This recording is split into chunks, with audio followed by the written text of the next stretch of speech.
Exit போல் DMK கண்டிப்பாக ஆட்சி அமைக்கும் அப்படின்னாங்க.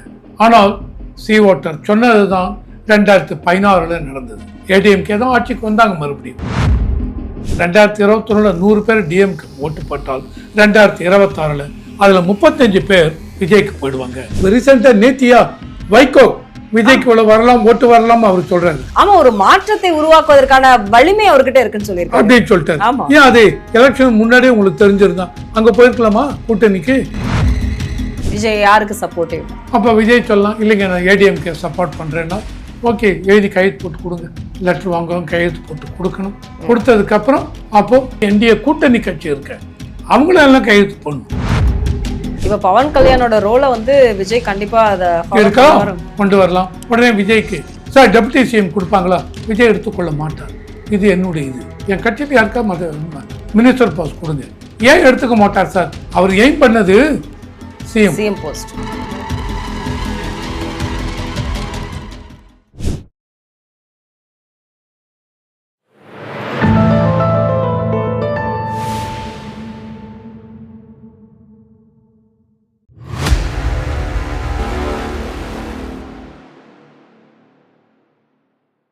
தாமரை டிவி நேயர்களுக்கு அன்பு வணக்கம்.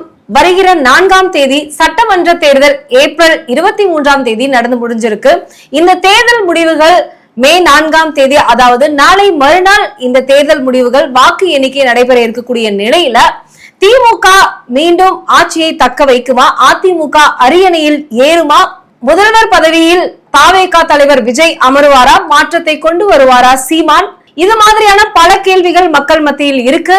இந்த கேள்விகளை நீங்க சரியான வாக்கு எண்ணிக்கையின் மூலம் தெரிஞ்சுக்கணும் அப்படின்னா நம்மளுடைய தாமரை டிவியில நேரடியான நேர்காணல் உங்களுக்காகவே காத்துக்கிட்டு இருக்கு. அது மட்டும் இல்லாமல் நொடிக்கு நொடி அப்டேட்ஸ் நீங்க தெரிஞ்சுக்கணும் அப்படின்னா நம்மளுடைய தாமரை டிவி நேரலையில நீங்க மறக்காம கலந்து கொள்ளலாம். இன்றைக்கு நம்மளுடைய நேர்காணலில் ஒரு விருந்தினர் வந்திருக்காரு. அது யார் அப்படின்னு பாத்தீங்கன்னா நம்மளுடைய அரசியல் விமர்சகர் ரவிசங்கர் அவர் தான்.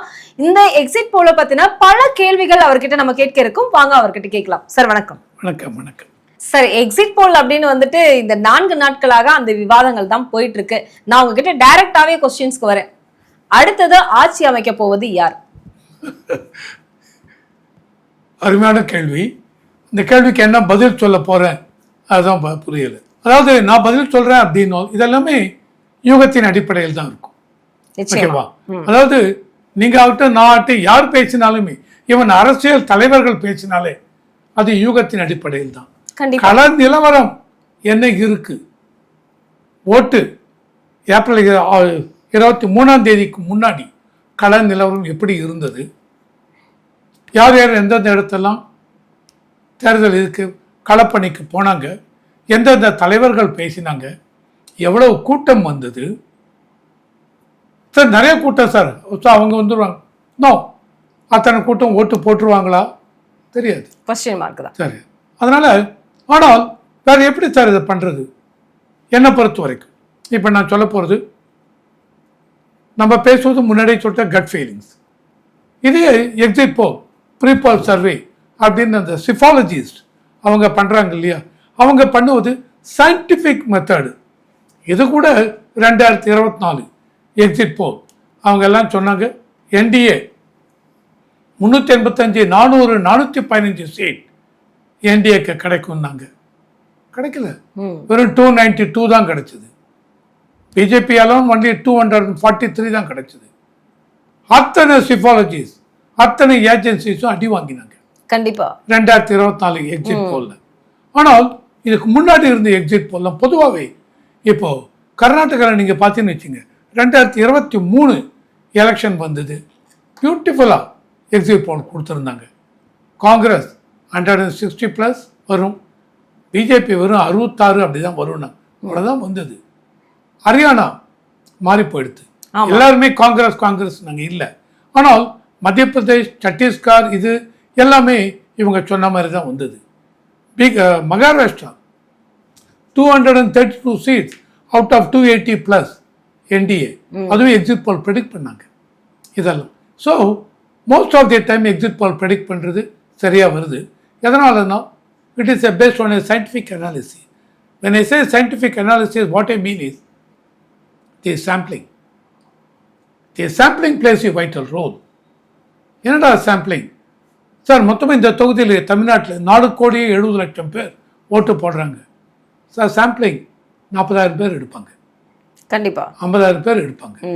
ஸோ அந்த சாம்பிளிங் பிளேஸ் வைட்டல் ரோலுங்கிறச்சு. இந்த சாம்பிளிங் எப்படி இருக்கணும் அப்படின்னா என்ன ரேஷியோ, விகிதாச்சாரம்.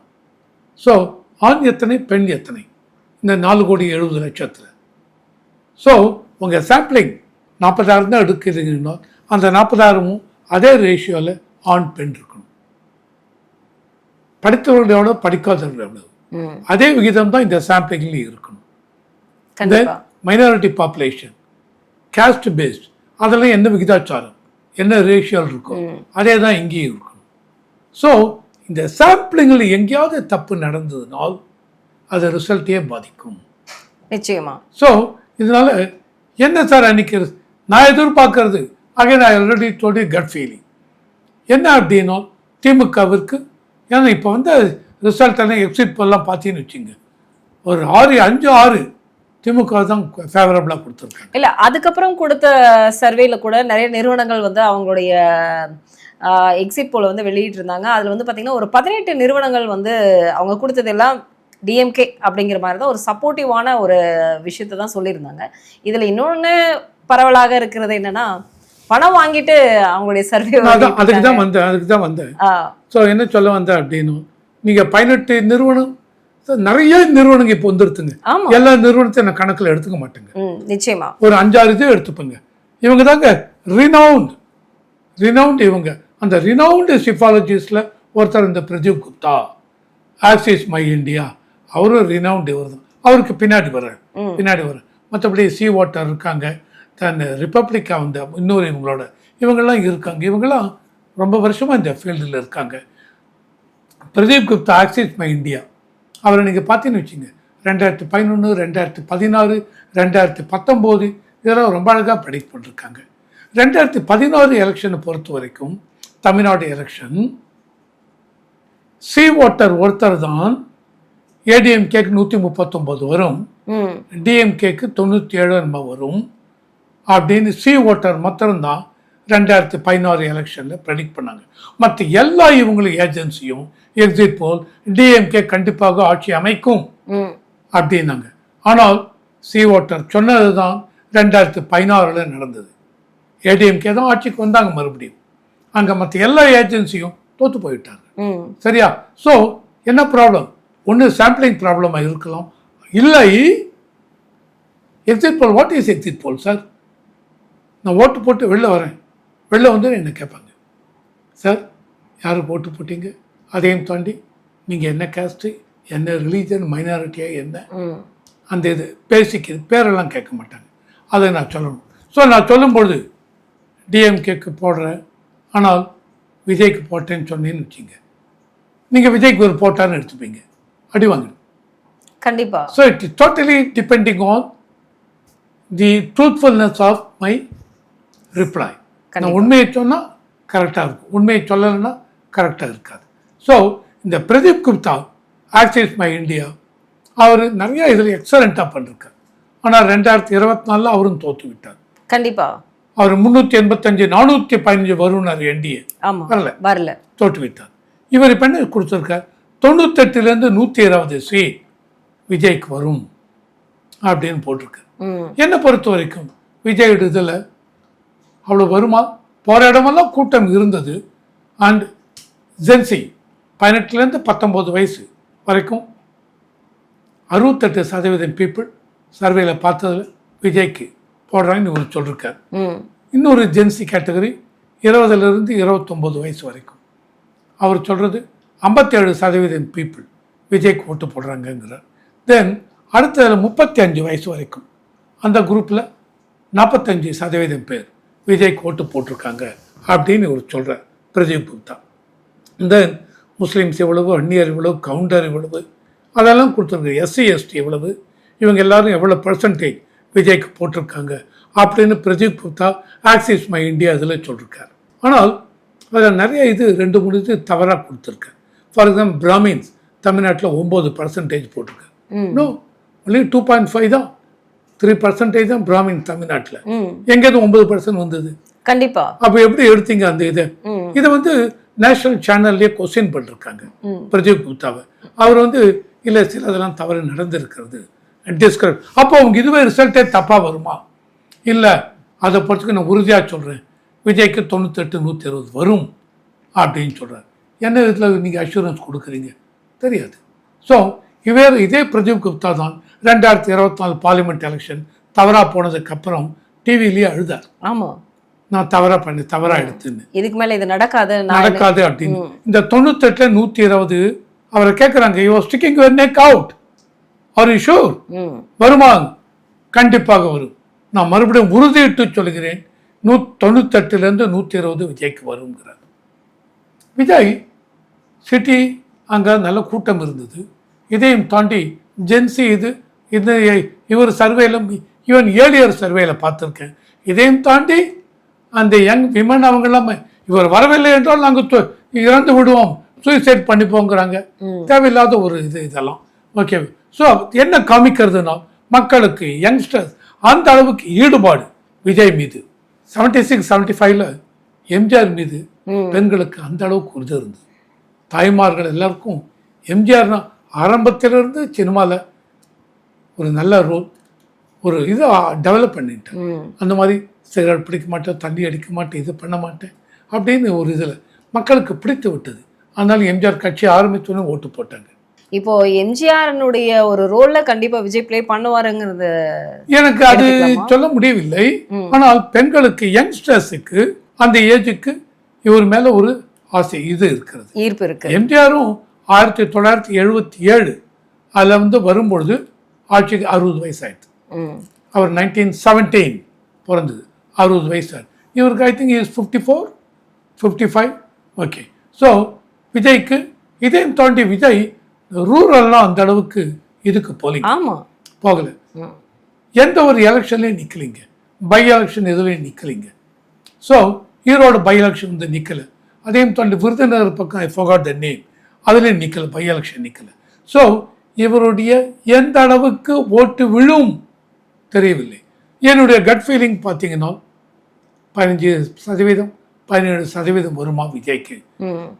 ஓட்டை அவர் ஸ்ப்ளிட் பண்ணுவாரா, இதை தான் நான் எல்லா இடத்துலையும் சொல்லிட்டு இருந்தேன்.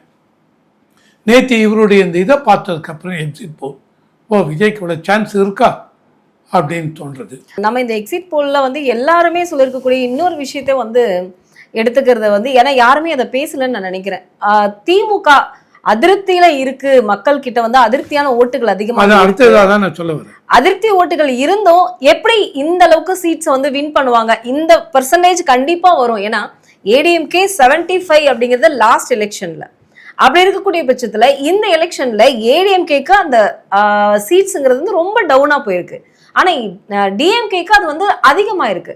ஃபர்ஸ்ட் பிளேஸ்ல டிவிகே இருந்தாலும் செகண்ட் பிளேஸ்ல அடுத்தது டிஎம்கே தான் இருக்கு. அப்படிங்கிறது வந்து மக்கள் அதிருப்தி ஓட்டு இருக்குன்னு சொல்றாங்க. அடுத்தது இவங்களுக்கு வந்து வாய்ப்பு இருக்குன்னு சொல்றாங்க. இது என்ன ஒரு கேட்டகரியில? This is a total contradiction. ஏன்னா 3 பேருக்குமே அந்த ஒரு வாய்ப்பு கொடுக்குறாங்க. Total contradiction. அதாவது இவங்க क्वेश्चन கேட்டாங்க நேஷனல் சேனல்ல பிரதீப் குப்தாவை, ஆன்டி இன்கம்பன்சி ஃபேக்டர் அதை ஃபேக்டர் பண்ணிட்டீங்களா உங்க இதுல?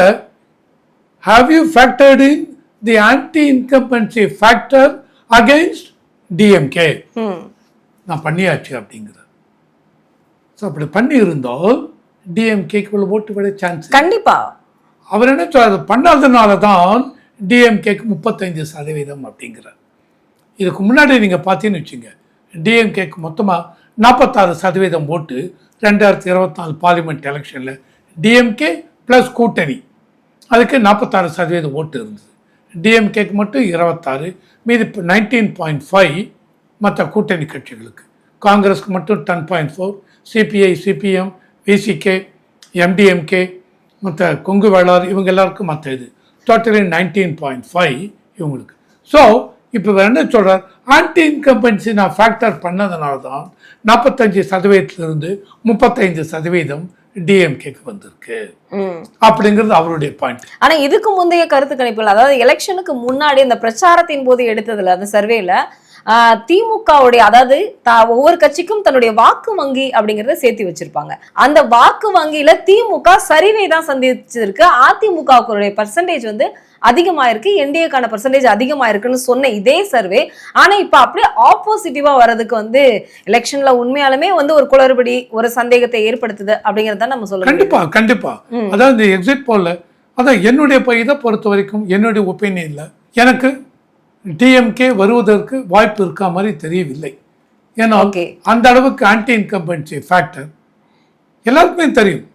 பெண்களுக்கு அகேன்ஸ்டா விமன் செக்யூரிட்டி, சில்ட்ரன் இதில் இன்செக்யூரிட்டி, தென் ஸ்கூலு காலேஜ் எல்லாத்து பக்கத்துலையும் கஞ்சா விற்கிறது, தென் தடி எடுத்துலாம் தண்டால்காரங்கிற மாதிரி திமுக கட்சியை சார்ந்தவர்கள் அந்த அளவுக்கு பதவியில் இருக்கவங்க அட்டூழியம், தென் எல்லா மினிஸ்டர் மேலேயும் லஞ்ச புகார், அந்த புகார் இவ்வளவும், தென் இடி உள்ள வருது, சிபிஐ உள்ள வருது. இதையும் தாண்டி ரிலிஜன் அப்படிங்கிறச்ச ஒரு பர்டிகுலர் ரிலிஜன் மட்டும் நீங்கள் அப்பீஸ் பண்ணுறது மற்ற இவங்களுக்கு அந்த அளவுக்கு கொடுக்காது. அந்த மக்கள் இந்துக்கள் மத்தியிலும் ஒரு வெறுப்பு இருக்கும்.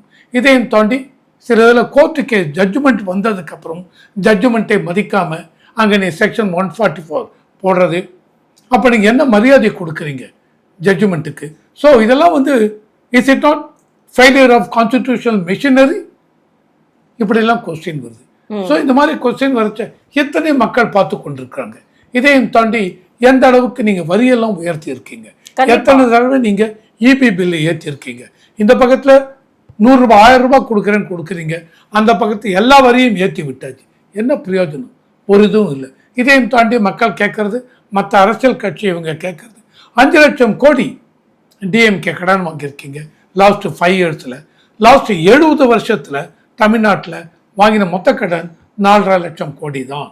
நீங்கள் வந்து 5 லட்சம் கோடி இந்த 5 வருஷத்தில் வாங்கியிருக்கீங்க.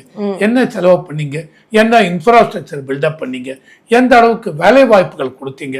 வேலை வாய்ப்பு நாங்கள் 5 லட்சம் பேர் கொடுத்துருக்கோம், இவ்வளோ இன்வெஸ்ட்மெண்ட் கொண்டு வந்திருக்கோம்.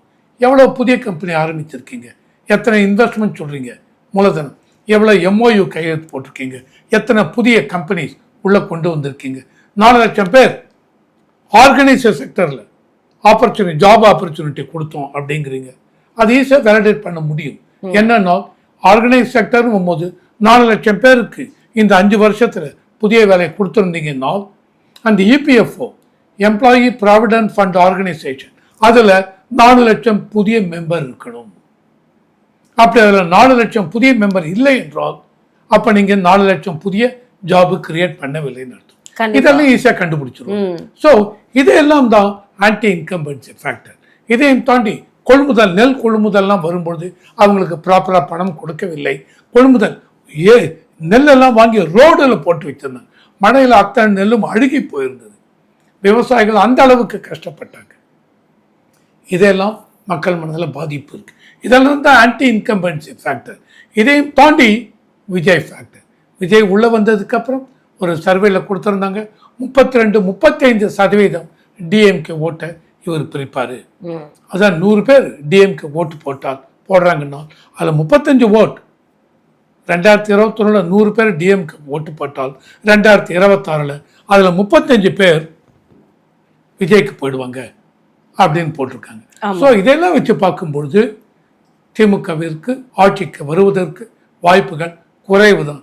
அப்போ சார் இந்த இதில் என்ன வந்திருக்கு, எப்படி இதை பணம் கொடுத்து செட்டப் பண்ணிருக்காங்களா இந்த எக்ஸிட் போல அப்படின்னால் நான் அந்த மாதிரி சொல்ல மாட்டேன். ஏன்னால் ப்ரீபோல் எலெக்ஷனுக்கு முன்னாடி இந்த மாதிரி செட்டப் பண்ணி திமுக தான் ஆட்சிக்கு வரும் அப்படின்னு செட்டப் பண்ண ஒரு அர்த்தம் உண்டு. ஒரு கிரியேட்டிவிட்டி. ஆமாம், எல்லாருமே என்ன பண்ணுவாங்க, ஏன்பா திமுக தான் மீண்டுமா, சரி நம்மளும் அப்படியே போடலாம், போ நம்ம எதுக்கு பகைச்சிக்கணும் அப்படின்னு எலெக்ஷனுக்கு முன்னாடி ப்ரீபோல் சர்வே இந்த மாதிரி பண்ணியிருந்தாங்கன்னா ஒத்துக்க முடியும். எலெக்ஷன் முடிஞ்சு போச்சு. ஏன்னா லாஸ்ட் எலெக்ஷன்ல இந்த நிறுவனங்கள் காட்டின அந்த இன்ட்ரெஸ்ட், அந்த எக்ஸிட் போலுக்கு காட்டின இன்ட்ரெஸ்ட் வந்து இந்த எலெக்ஷன்ல டவுன் ஆயிருக்கு. அண்ட் இவங்க எடுத்த சாம்பிளிங் அதெல்லாம் நம்பிக்கை இல்லை. இன்னைக்கு யாரெல்லாமோ உள்ள வந்திருக்கு. எக்ஸிட் போல்ல இருக்கக்கூடிய நம்பிக்கையே போயிடுச்சு அப்படின்னு சொல்றாங்க. கண்டிப்பா போயிடுச்சு. அதனால எனக்கு இந்த எக்ஸிட் போல்ல திமுகவுக்கு எவ்வளவு வரும்ங்கிறதுல எனக்கு நம்பிக்கை இல்லை. கண்டிப்பா அந்த மாதிரி திமுக இவங்க ஏடிஎம்கே 22-25 நோ, அதுலேயும் நம்பிக்கை இல்லை. ஒன்று இட் மே பி அங் அசம்பிளி ஆர் என்னை பொறுத்த வரைக்கும் ஏடிஎம்கே அந்த இவங்க வந்து 130 135 வரலாம் அப்படின்னு ஒரு இதில் 2 இதில் பார்த்தேன். ஜேவிசி பார்த்தேன். ஜேவிசியை வந்து நல்ல ரெப்யூட்டட் தாங்க. ஆனால் ஜேவிசி எல்லாம் திரும்ப சொல்லுவாங்க அவங்க ப்ரோ பிஜேபி. அதனால ஜேவிசி இல்லை சார் அவங்களுக்கு தெரியும் சார் அந்த பக்கம்தான் பேசுவார் அப்படின்னு சொல்லுவாங்க. அதனால ஜேவிசியை விட்டுருங்க. வாட்டர்ஸ் வைப் அவனும் கொடுத்துருக்காங்க. இதையும் தாண்டி நம்மளும் அந்த எலெக்ஷன் இதெல்லாம் பார்த்தோம். எடப்பாடிக்கு அந்த அளவுக்கு ஒரு கூட்டம் எல்லா இடத்துலையும் வந்தது. அண்ணாமலை லாஸ்ட் 25 டேஸா அண்ணாமலை உள்ளே இறங்கி கேன்வஸ் பண்றாரு. ஸோ தென் ஏஎம்எம்கே அவர் உள்ள வந்திருக்காரு. தென் டிஎம்சி உள்ள இவங்களோட இருக்காரு, வாசன் அவங்களது. ஸோ எனக்கு இது மேலே ஒரு நம்பிக்கை இருக்கிறது. அப்போ விஜய் என்ன சார் ஆகும்? விஜய் ஒரே அந்த பிரதீப் அவர் சொல்கிற அந்த இது வந்து முடிந்தால் விஜய்க்கு 98ல் 120. ஆனால் என்னை பொறுத்தவரைக்கும் விஜய் ரூரலில் எந்த அளவுக்கு சரியாக வந்திருக்கும் எனக்கு தெரியவில்லை. அதனால் எனக்கு அதை அப்படியே ஏற்றுக்க முடியவில்லை விஜய் இதை. ஸோ என்னை பொறுத்த வரைக்கும் ஓட்டு அப்படியே ஃபஸ்ட்டு இதுதான் கேட்டீங்க. எனக்கு நான் இன்னும் நம்புறது ஏடிஎம்கே பிஜேபி அவர் என்டிஏ கூட்டணி வருவதற்கு வாய்ப்பு இருக்குங்கிறது நம்புறேன். ஆனால் கேஎஸ் சொல்லியிருக்காரு செங்கோட்டையன், விஜய் ஆட்சிக்கு வந்தால் இந்த எலெக்ஷனுக்கு அப்புறம் அப்படிங்கிறது 2யுமே மென்ஷன் பண்ணியிருக்காரு. அடுத்தது வேற ஆட்சி வந்தா விஜய் ஆட்சிக்கு வந்தால் பாஜக இருக்குமா அப்படிங்கிறதே ஒரு கேள்விக்குறி தான் அப்படின்னு சொல்லியிருக்கிறாரு. இதை நீங்கள் எப்படி சார் பார்க்குறீங்க? விஜய் ஆட்சிக்கு வருவதற்கும் பாஜகவுக்கு என்ன சம்பந்தம் சொல்லுங்க? விஜய்க்கு வேண்டிய சினிமா மோகம் அத்தனை யங்ஸ்டர்ஸ் வருவாங்க. இல்லை, ஒரு மூத்த அரசியல் தலைவர் பாஜக இருக்குமா? ஏன்னா அவரு பாஜகவினுடைய பிடியில் இருந்தவரை இப்படி ஒரு கேள்வியை வச்சிருக்காரு. ஏன்னா அவர் விஜய் பக்கம் பேசிதாங்க ஆகணும். அந்த கட்சிக்குள்ள போயாச்சு. இப்ப பாருங்க, ரீசெண்டா நேத்தியா வைகோ விஜய்க்கு வரலாம், ஓட்டு வரலாம் அவர் சொல்றாரு. ஆமா, ஒரு மாற்றத்தை உருவாக்குவதற்கான வலிமை அவர்கிட்ட இருக்குன்னு சொல்லியிருக்காரு அப்படின்னு சொல்லிட்டாரு. ஏன் அது எலெக்ஷன் முன்னாடியே உங்களுக்கு தெரிஞ்சிருந்தா அங்க போயிருக்கலாமா கூட்டணிக்கு? இப்ப நீங்க அதை சொல்லவே கூடாதுங்க. கண்டிப்பா ஒரு கட்சியில் ஸ்டாலின் பேசுவாரா, எடப்பாடி பேசுவார்? ஆனா இன்னைக்கு போஸ்டர் எல்லாம் ஒட்டி இருக்காங்க 2.0 ஆட்சி ஆரம்பம்னு. இன்னைக்கு திமுக 2.0 ஆட்சி ஆரம்பம்னு போஸ்டர் எல்லாம் ஒட்டிட்டாங்க. எல்லாருக்கும் கற்பனை காணுவதற்கு உரிமை இருக்கிறது. நான் மறுபடியும் அதான் சொல்றேன், திமுக கனவு காணுதுன்னு சொல்றீங்களா? இருக்கலாம். ஏன்னா இருக்கிற கள நிலவரம், ஆன்டி இன்கம்பன்சி இதெல்லாம் வச்சு பார்க்கறச்ச நான் சொன்னது திமுகவிற்கு வருவதற்கு. ஏன்னா அந்த அளவுக்கு இடி ரைடு இது ஊழல் இது அத்தனை மினிஸ்டர் மேல கரப்ஷன் சார்ஜஸ் இருக்கு. இதெல்லாம் மக்கள் மனதில் ஆழமா பதிஞ்சிருக்கு. கண்டிப்பா ஞாபகம் இருக்கா?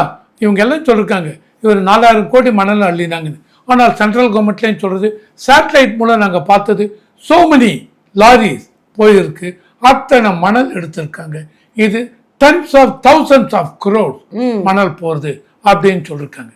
நம்ம நினைச்சிட்டு இருக்கோம் மக்களுக்கு தெரியாதுன்னு. எல்லா மக்களும் ஈவன் ரூரல்ல டீ கடையில் உட்காந்து மார்னிங் அவங்க படிக்கிறது பேப்பர் தான். அந்த பேப்பரை படித்தாங்கன்னு வச்சுங்க, இந்த மினிஸ்டர் மேலே ஊழல், அந்த மினிஸ்டர் மேலே ஊழல், இவர் மேலே ஊழல், இதையும் தாண்டி ஜட்ஜ்மெண்ட்டை பற்றி பேசுறாங்க. படிப்பறிவு இல்லாத மக்கள் கூட அரசியலை தெளிவாக பேசுறாங்க. ஜட்ஜ்மெண்ட்டை பற்றியும் பேசுறாங்க. அந்த ஜட்ஜு வீட்டில் 29 கோடி எரிஞ்சு போயிருக்க. அப்ப ஜட்ஜு லஞ்சம் வாங்கினார் தானங்க அர்த்தம். ஜனங்க கேட்கறாங்க அந்த பணம் எப்படி வந்துச்சு ஜனங்க கேட்கறாங்க. ஸோ அதனால மக்கள் தான் முடிவு பண்றதுங்க. ஸோ என்னுடைய இதில் நான் சொன்னேன், இதெல்லாம் வச்சு நான் சொல்றேன் டிஎம்கே வருவது கடினம்ங்கிறேன்.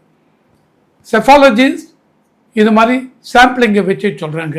ஆனால் செஃபாலஜிஸ்ட் ஆல்வேஸ் முடிஞ்சிருந்தா இது வரைக்கும் எக்ஸிட் போலும் பார்த்தீங்கன்னு வச்சுங்க, நான் என்ன ரேட்டு கொடுப்பேன்னா 65-35 65% நடக்கலாம், 35% தொங்கு சட்டசபை வாய்ப்பு இருக்குங்கிறது வாய்ப்பு இருக்கு. அதையும் நான் சொல்றேன். தொங்கு சட்டசபை வச்சுங்க, அப்ப என்ன ப்ரையாரிட்டி வரும்? கவர்னர் எந்த கட்சி? Single largest party ADMK 78 seat வந்திருக்கு. நான் சொல்றது ஏடிஎம்கே மட்டும். ADMK 78 seat, DMK 64 seat, Vijay 59 seat. அப்படின்னா ஃபர்ஸ்ட் ஏடிஎம்கே கூப்பிடுவார் கவர்னர். கூப்பிட்டு நீங்க ஆட்சி அமைக்கிறது பாருங்க, பாசிபிலிட்டி என்ன பாருங்க. அப்போ சொல்லலாம் ADMK, BJP, PMK, TMC, AMMK எல்லாம் சேர்த்து 115 வருது சார். 115 வருது. அப்புறம் என்ன பண்ணுவீங்க? டிஎம்கே அடுத்தது கூப்பிடுங்க. அதுக்கப்புறம் விஜய் கூப்பிடுவாங்க. கூப்பிட்டு அவங்க முடிவு பண்ணணும் விஜய் யாருக்கு சப்போர்ட்டிவ். ஆமாம். அப்போ விஜய் சொல்லலாம், இல்லைங்க நான் ஏடிஎம்கே சப்போர்ட் பண்ணுறேன்னா ஓகே, எழுதி கையெழுத்து போட்டு கொடுங்க. லெட்ரு வாங்குவாங்க, கையெழுத்து போட்டு கொடுக்கணும். கொடுத்ததுக்கப்புறம் அப்போது மற்ற கட்சி என்டிஏ கூட்டணி கட்சி இருக்க அவங்களும் எல்லாம் கையெழுத்து போடணும். இப்போ பவன் கல்யாணோட ரோலை வந்து விஜய் கண்டிப்பா அதை இருக்கா? எஸ், கொண்டு வரலாம். உடனே விஜய்க்கு சார் டெபுட்டி சிஎம் கொடுப்பாங்களா? விஜய் எடுத்துக்கொள்ள மாட்டார். இது என்னுடைய இது. அதாவது என் கட்சியில் யாருக்கா மினிஸ்டர் போஸ்ட் கொடுங்க. ஏன் எடுத்துக்க மாட்டார் சார்? அவர் எய்ம் பண்ணது சிஎம் போஸ்ட். ஓகேவா? ஸோ அவர் என்ன பண்ணுவார்? டெபுட்டி சிஎம் வேண்டாம், இப்போ வேண்டாம், பார்த்துக்கலாம் பின்னாடி அப்படிங்கலாம். ஸோ அந்த மாதிரி இருந்தால் இவங்களுக்கு 115 சீட் இருக்குன்னு சொன்னேன். இவங்ககிட்ட 59 இருக்குது, விஜய்கிட்ட 59 15 74 174. அடுத்த 5 வருஷத்துக்கு ஒன்றுமே பண்ண முடியாது. கண்டிப்பா. ஓகேவா? ஸோ இதுதான் முக்கியம், நிச்சயம் என்ன பண்ண போகிறாங்கன்னு. ஏன்னா இவங்க இன்னொரு இது கூட கொடுத்தாங்க, பாண்டே சாணக்கியால ஒன்மோர் சாணக்கியா. நேற்று அவங்க தான் பெங்காலில் கொடுத்துருக்காங்க 190 சீட் பிஜேபி, 100 தான் டிஎம்சின்ட்டாங்க பெங்காலில். டுடேஸ் சாணக்கியா. ஓகேவா? இதெல்லாம் கன்ஃபியூஸ் பண்ணிக்கிறேன் சார். பாண்டேவுடைய சாணக்கியா இல்லை, இது டுடே சாணக்கியா டோட்டலி டிஃப்ரெண்ட். அவங்க கொடுத்துருக்காங்க 190. அதே மாதிரி டுடே சாணக்கியா என்ன கொடுத்துருக்காங்க? டிஎம்கேக்கு 114 வரும், விஜய்க்கு 56 வரும், தென் இவங்களுக்கு 64 என்னமோ ஞாபகம் இருக்கா? ஆமாம். டுடே சாணக்கியா தமிழ்நாடு கொடுத்துருக்காங்க. அப்போ டிஎம்கேக்கு கூட்டணி எல்லாம் 114 வந்திருந்தால் அவனை ஃபர்ஸ்ட் கூப்பிடுவாங்க. டிஎம் கண்டிப்பா கண்டிப்பா ஆட்சி அமைங்க. ஏன்னா single largest party should be invited first by governor. அவங்களுக்கு உடனே விஜய் அந்த பக்கம் போவாரா? போக மாட்டார். ஏன்னா நீங்க என்ன சொன்னீங்க? இவங்க தான் எனக்கு எதிரி, அரசியல் எதிரி. நீங்க டிஎம்கே தீய சக்தின்னு சொன்னீங்க. அப்போ இவங்க அவங்கள சப்போர்ட் பண்ணக்கூடாது. கண்டிப்பா. Morally speaking they should not support. அப்போ என்ன பண்ணலாம் இவங்க? சரி, ஏடிஎம்கே உங்களுக்கு எவ்வளோ இருக்குது, எனக்கு எவ்வளோ இருக்குது, நம்ம 2 பேர் சேர்ந்து ஆட்சி அமைக்கலாமா? அந்த நம்பரை பார்ப்பாங்க. ஸோ இதுதான் நடக்கும்.